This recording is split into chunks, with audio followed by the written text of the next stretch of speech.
नकिया के तोहरा नथिया जान उठावा चुमत में गड़ गइल। नकिया के तोहरा नथिया जान उठावा चुमत में गड़ गइल। चुमो ना तू गोली हनी तले, चुमो ना तू गोली हनी तले, गाल पसीना उखड़ गइल। नकिया के तोहरा नथिया जान उठावा चुमत में गड़ गइल। नकिया के तोहरा नथिया जान उठावा चुमत में गड़ गइल।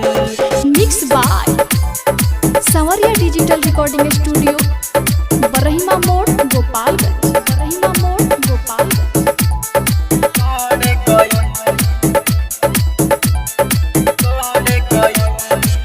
एक तो जलती तू आवत ना रहलू रे रानी, अइबो कैलू त जा देख के गइलू निशानी, देख के गइलू निशानी। ई जब काहे हो एक तो जलती तू आवत ना रहलू रे रानी, अइबो कैलू त जा देख के गइलू निशानी। नकिया के तोहरा नथिया जान उठावा चुमत में गड़ गइल। नकिया के तोहरा नथिया जान उठावा चुमत में गड़ गइल। दर्द भइल जब चके में, दर्द भइल जब चके में, तब हमरो नजर गइल। नकिया के तोहरा नथिया जान उठावा चुमत में गड़ गइल।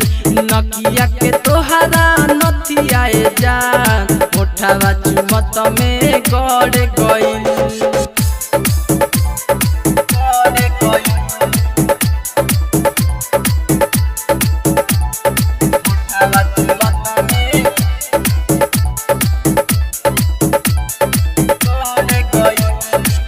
देखते ही तोहरा के जान भरली हनी पाजा, माजा के चक्कर में तू तो हमके दिहलू साजा, हमके दिहलू साजा। काहे ऐसे करेलू हो? देखते ही तोहरा के जान भरली हनी पाजा, माजा के चक्कर में तू तो हमके दिहलू साजा। नकिया के तोहरा नथिया जान उठावा चुमत में गड़ गइल। नकिया के तोहरा नथिया जान उठावा चुमत में गड़ गइल।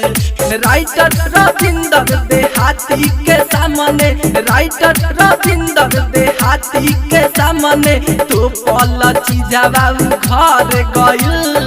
नकिया के तोहरा नथिया जान उठावा चुमत में गड़ गइल। नकिया के तोहरा नथिया जान उठावा चुमत में गड़ गइल।